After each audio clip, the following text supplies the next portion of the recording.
नमस्कार दोस्तों, गौतम स्टडी पर आप सभी का बहुत बहुत स्वागत है। जैसे कि हम संविधान से संबंधित क्लास पढ़ रहे हैं, तो आज जो संविधान के अंतर्गत जो क्लास है हमारी, वो है अनुसूचियों के बारे में कि भारतीय संविधान में जो अनुसूचियां हैं कितनी हैं और उनकी विशेषताएं क्या हैं और वो किस अनुच्छेद से संबंधित हैं। तो आइए देखते हैं। तो जो हमारा भारतीय संविधान है, तो भारत के मूल संविधान में कुल 8 अनुसूचियां थी, जबकि वर्तमान में 12 अनुसूचियां हैं। अनुसूचियों की हम संक्षिप्त विवरण देखें तो अनुसूची, संक्षिप्त विषय और संबंधित अनुच्छेद हमने 3 कॉलम बना दिए। तो आइए एक एक करके देखते हैं कि पहली अनुसूची में जो विषय है वो राज्यों, संघ राज्य क्षेत्रों के नाम एवं उनकी सीमाएं हैं, जो कि अनुच्छेद 1 से 4 तक के आते हैं। दूसरी अनुसूची है जिसका विषय है कि राष्ट्रपति, राज्यपाल, लोकसभा, राज्य विधान सभाओं के अध्यक्ष और उपाध्यक्ष, राज्यसभा या राज्य विधान परिषदों के सभापति और उपसभापति, सर्वोच्च न्यायालय या उच्च न्यायालय के न्यायाधीश, भारत का नियंत्रक एवं महालेखा परीक्षक पदाधिकारियों के वेतन, भत्तों तथा पेंशन आदि से जुड़े प्रावधान हैं।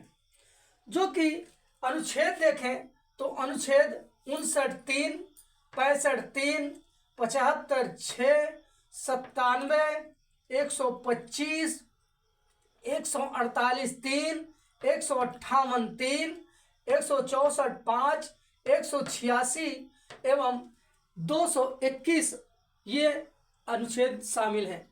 उसके बाद तीसरी अनुसूची को देखें तो संघ राज्य मंत्री, संसद, राज्य विधानमंडल के सदस्य व चुनावों के प्रत्याशी, न्यायाधीश आदि द्वारा ली जाने वाली शपथों या प्रतिज्ञाओं के प्रारूप दिए गए हैं। तो ये किसमें है? तो तीसरी अनुसूची में है।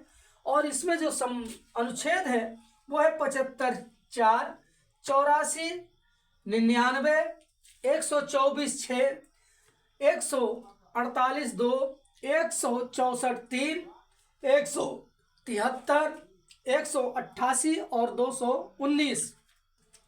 उसके बाद चौथी अनुसूची है जो वो उसका विषय राज्यों और संघ राज्य क्षेत्रों के लिए राज्यसभा में स्थानों का आवंटन है।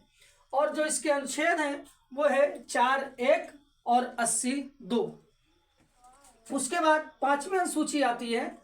पांचवी अनुसूची का जो विषय है तो अनुसूचित क्षेत्रों व जनजातियों के प्रशासन तथा नियंत्रण से जुड़े प्रावधान हैं, जो कि अनुच्छेद 244(1) आता है। उसके बाद छठवीं अनुसूची है। इसका जो विषय है वो है असम, मेघालय, त्रिपुरा और मिजोरम राज्यों के जनजाति क्षेत्रों के प्रशासन से संबंधित उपबंध है, जो कि अनुच्छेद 244(2) एवं 275(1) में है। उसके बाद सातवीं अनुसूची आती है। सातवीं अनुसूची में संघ सूची, राज्य सूची तथा समवर्ती सूची में शामिल विषय हैं, जो कि अनुच्छेद 246 के अंतर्गत है। उसके बाद आठवीं अनुसूची में जो विषय है वो है संविधान द्वारा मान्यता प्राप्त 22 भाषाओं की सूची है, जो कि 344(1) से 351 तक है, जो कि कहीं कहीं हम देखते हैं कि 343 से 351 तक है। ठीक है, परंतु ये जो आपके पास डेटा है ये एनसीईआरटी से है। उसके बाद 9वीं अनुसूची जो है उसका जो विषय है तो देखते हैं कि 9वीं अनुसूची में इसमें भूमि सुधार और जमींदारी उन्मूलन से संबंधित अधिनियम, नियम, विनिमय आदि जिन्हें न्यायिक पुनरावलोकन से बचाने के लिए इसमें सम्मिलित किया गया है।